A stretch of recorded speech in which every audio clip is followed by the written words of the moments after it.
Hi everybody and welcome back to HardReset.Info channel. In today's video I'm going to tell you how to fix that your earbuds automatically starts or pause music.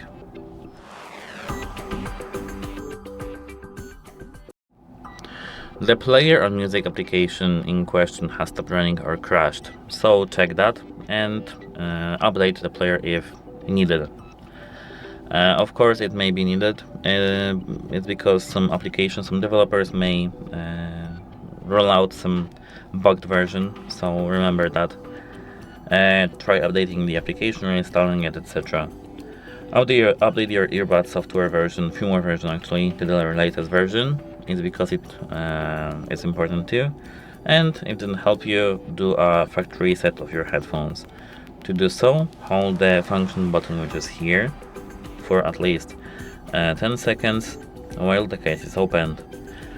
The LED light indicator should blink 3 times the orange color.